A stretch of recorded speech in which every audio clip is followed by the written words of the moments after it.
Doctor Mohan Varghese, തമിഴ്നാട്ടിൽ നിന്നും ദേശീയതയ്ക്കെതിരായ ചില ശബ്ദങ്ങൾ, ചില നീക്കങ്ങളൊക്കെ നമ്മൾ കുറച്ച് നാളുകളായി നമ്മുടെ ശ്രദ്ധയിൽപ്പെടുന്നതാണ്. ഏറ്റവും ഒടുവിലാണ് ഈ രൂപയുടെ പ്രശ്നം. തമിഴ്നാട് ബജറ്റിൻ്റെ സമയത്ത് രൂപയുടെ ചിഹ്നത്തിന് പകരം തമിഴ് അക്ഷരം ഉപയോഗിക്കുന്ന ഒരു സാഹചര്യമുണ്ടായി.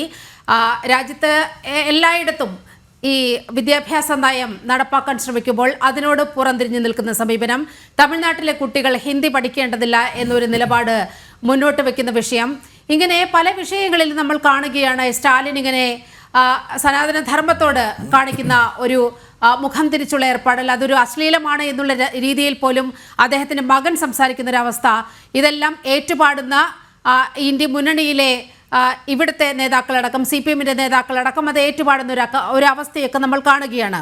ഇങ്ങനെ ഒരു സംസ്ഥാനത്തിന് ദേശീയതയോട് മുഖം തിരിഞ്ഞു നിൽക്കാൻ സാധിക്കുമോ? നീലിമ, ഒരു ഫെഡറൽ വ്യവസ്ഥിതിയിൽ ഉപദേശീയതകൾ ഉണ്ടാവുക എന്നത് വളരെ സ്വാഭാവികമായ ഒരു കാര്യമാണ്. യഥാർത്ഥത്തിൽ ഇന്ത്യയുടെ വൈവിധ്യത്തെ, ഉപദേശീയതകളെ ഉൾപ്പെടെ ഉൾക്കൊള്ളാൻ വേണ്ടിയാണ് ഇന്ത്യക്കൊരു ഫെഡറൽ സംവിധാനം ഭരണഘടനാ പിതാക്കന്മാർ മുന്നോട്ട് വെച്ചത്. പക്ഷെ ഒരിക്കൽ പോലും ഉപദേശീയതകൾ ദേശീയതയുടെ മേൽ കരിനിഴൽ വീഴ്ത്തുന്ന ഒരു അന്തരീക്ഷം ഉണ്ടാകാൻ പാടില്ല. ഇവിടെ നോക്കൂ, ഇവിടെ പറഞ്ഞ 3 കാര്യങ്ങൾ. ഒന്ന്, കോയിനിൽ അല്ലെങ്കിൽ കറൻസി നോട്ടിൽ റൂ എന്ന തമിഴ്, റുപായ് എന്നതിൻ്റെ ആ ഒരു തമിഴ് ഭാഷയിലെ ചിഹ്നം ആലേഖനം ചെയ്തുകൊണ്ട് ബഡ്ജറ്റ് ഡോക്യുമെൻ്റ് പുറത്ത് വരികയാണ്. ഈ കഴിഞ്ഞ ദിവസങ്ങളിൽ അവതരിപ്പിച്ച ബഡ്ജറ്റിൽ ഇത് സംഭവിച്ചിരിക്കുന്നത് യഥാർത്ഥത്തിൽ അത് എല്ലാവരും ഞെട്ടിപ്പിക്കുന്ന ഒരു കാര്യമാണ്. ഒന്ന്, ഈ പറയുന്ന കറൻസി ആൻഡ് കോയിനേജ് എന്ന് പറയുന്ന കാര്യം കേന്ദ്ര ലിസ്റ്റിൽ വരുന്നൊരു കാര്യമാണ്. അതൊരു സംസ്ഥാന ലിസ്റ്റിലെ വിഷയമേ അല്ല. അതുമാത്രമല്ല, ആ ചിഹ്നം റുപ്പിയുടെ ദേവനാഗരി സ്ക്രിപ്റ്റിൻ്റെ ഇതും ഇംഗ്ലീഷ് റോമൻ ഇതിൻ്റെയൊക്കെ ലിപിയും ചേർത്ത് ഉള്ള ആ ചിഹ്നം അംഗീകരിക്കപ്പെട്ടത് ഒരു തമിഴ് നാട്ടുകാരനായ തമിഴ് വംശജനായ മകൻ രൂപകൽപ്പന ചെയ്തു. അത് പൂർണ്ണമായി വിസ്മരിച്ചുകൊണ്ട്, അത് ഒരു ഭാഷയുടെയും ഒരു പ്രത്യേക ഒരു സൂചന നൽകുന്ന ഒന്നല്ല. അത് ദേവനാഗരി സ്ക്രിപ്റ്റിലെ ര എന്ന ഒരു അക്ഷരവും അതുപോലെ R എന്ന ഇംഗ്ലീഷ് അക്ഷരവും എല്ലാം സമന്വയിപ്പിച്ചുകൊണ്ട് 2 വര ഉൾപ്പെടെ ഉയർത്തിക്കൊണ്ട് വളരെ മനോഹരമായ ഒരു ചിഹ്നം. അത് വളരെ കുറച്ച് വേൾഡ് കറൻസീസിന് മാത്രമേ ഔപചാരികമായ ചിഹ്നങ്ങളുള്ളൂ എന്നോർക്കണം. പിന്നെ ജാപ്പനീസ് യെനിനും അമേരിക്കൻ ഡോളേഴ്സിനും പൗണ്ട് സ്റ്റെർലിങ്ങിനും ഒക്കെ മാത്രമേ, യൂറോയ്ക്കും മാത്രമേ ഉള്ളൂ. അതുകൊണ്ട് ഇന്ത്യ ഉൾപ്പെടെയുള്ള ലോകശക്തിയാകാൻ വെമ്പുന്ന ഭാരതത്തിന് അങ്ങനെ ഒരു ചിഹ്നം അംഗീകരിക്കപ്പെട്ട, ലോകം അംഗീകരിച്ച ഒരു ചിഹ്നമുള്ളപ്പോൾ അതിന് സമാന്തരമായി പ്രാദേശിക തലത്തിൽ ഓരോ സംസ്ഥാനവും, 28 സംസ്ഥാനവും ഇപ്പോൾ സ്റ്റാലിൻ ചെയ്തതുപോലെ ഓരോ ചിഹ്നവുമായി മുന്നോട്ട് വന്നാൽ അതിൻ്റെ പേര് ഫെഡറലിസം എന്നൊന്നും അല്ല, അതിൻ്റെ പേര് ഉപദേശീയതയെ നെഗറ്റീവായി കാണുന്നതിന് തുല്യമാണ്. അതൊരു കാര്യം. 2, ത്രിഭാഷാ പദ്ധതി. അത് മാതൃഭാഷയിലാണ് പ്രാഥമിക വിദ്യാഭ്യാസം നൽകേണ്ടത് എന്ന് കൃത്യമായി പറയുന്ന ത്രിഭാഷാ പദ്ധതിയെ സ്റ്റാലിൻ ആ രീതിയിൽ അന്ധമായി എതിർത്തിട്ടല്ലേ തമിഴ് വികാരം ആളിക്കത്തിച്ചുകൊണ്ട് തമിഴിന് മേൽ ഹിന്ദി പത്തിവിരിച്ച് നിൽക്കുകയാണ് എന്ന ആരോപണം. അതൊരു പൊളിറ്റിക്കൽ നറേറ്റീവായി മാത്രമേ കാണാനാവൂ.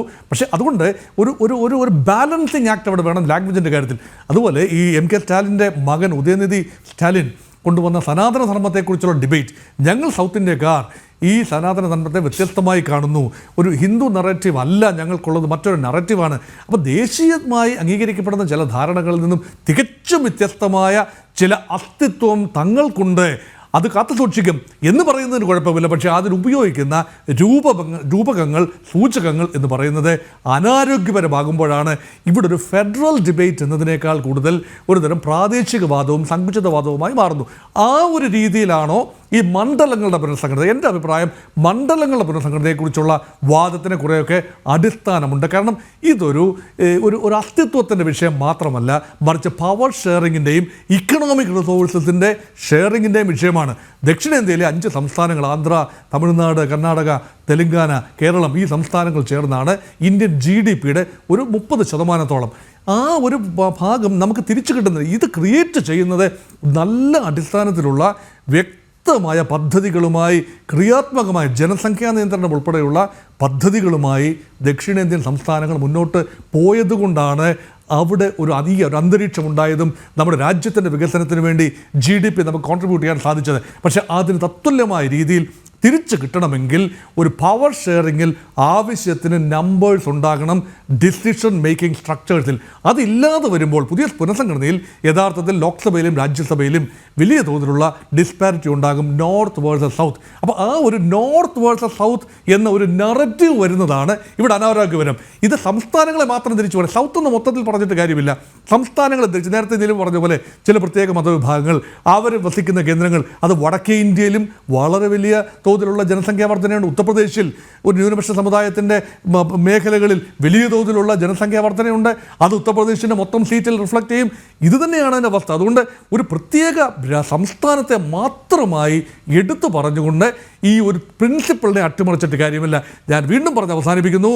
there should be a parity between federal principles and democratic principles. അതായത് ഒരു കൺസെൻഷ്വൽ ഫെഡറലിസം, പരസ്പര ധാരണയോടുകൂടിയുള്ള നീക്കുപോക്കോടുകൂടിയുള്ള ഒരു സംസ്ഥാനം മറ്റൊന്നിന് മേൽ, ഒരു പ്രദേശം മറ്റൊന്നിന് മേൽ ഡോമിനേറ്റ് ചെയ്യാതിരിക്കത്തക്ക ഭരണഘടനാപരമായ ഉറപ്പുകളാണ് പിതാക്കന്മാർ നൽകിയത്. അത് പാലിക്കാനുള്ള ചുമതല നമുക്കുണ്ട്. അതേപോലെ തന്നെ ഭരണഘടനയിലെ പ്രിയാമ്പിളിൽ പറയുന്ന ഡെമോക്രസി എന്ന പ്രിൻസിപ്പിൾ, പ്രാതിനിധ്യ ജനാധിപത്യം, ആ പ്രാതിനിധ്യ ജനാധിപത്യം one man one vote, universal adult franchise, വ്യക്തികളുടെ വോട്ടിന് വിലയും മൂല്യവും തുല്യതയും ഉണ്ടാകണമെങ്കിൽ ജനസംഖ്യ ആനുപാതികമായ കാര്യം അവിടെ പ്രതിനിധീകരിക്കപ്പെടണം. ഈ രണ്ട് പ്രിൻസിപ്പിളും ഫെഡറലിസത്തെ അട്ടിമറിക്കാതെ ജനാധിപത്യ റെപ്രസെൻറ്റേഷൻ കൊണ്ടുപോകാൻ കഴിയണം. ഈ ഡെമോക്രസി അട്ടിമറിക്കാതെ ഫെഡറൽ പ്രിൻസിപ്പിൾ സംരക്ഷിക്കാനും കഴിയണം. അങ്ങനെ വരുമ്പോഴാണ് യഥാർത്ഥത്തിൽ ഡീലിമിറ്റേഷൻ എക്സസൈസ് അതിൻ്റെ പൂർണ്ണതയിലെത്തുന്നത്. അതിന് നേരത്തെ ശ്രീ ജയചന്ദ്രൻ പറഞ്ഞ പോലെ കൂടുതൽ കൺസെൻസസ് ആവശ്യമാണ്. ഇപ്പോൾ സംഭവിക്കുന്നത് എലിസിറ്റിംഗ് പബ്ലിക് ഒപ്പീനിയൻ. ഈ ഒരു വർഷം നിരന്തരമായ ഡിബേറ്റുകൾ ഈ വിഷയത്തിൽ ഉണ്ടാകണം. രാജ്യവ്യാപകമായി ആരോഗ്യപരമായ ഡിബേറ്റുകൾ ഉണ്ടാകണമെന്നാണ് എൻ്റെ ഒരു ചിന്ത. അത് വരട്ടെ, അങ്ങനെ വരട്ടെ. അതിനെ നെഗറ്റീവായിട്ട് നോർത്ത് വേഴ്സസ് സൗത്ത് എന്ന തുച്ഛീകരിച്ചതിനെ കാണാതിരിക്കണം എന്നും എനിക്കൊരു അഭിപ്രായമുണ്ട്.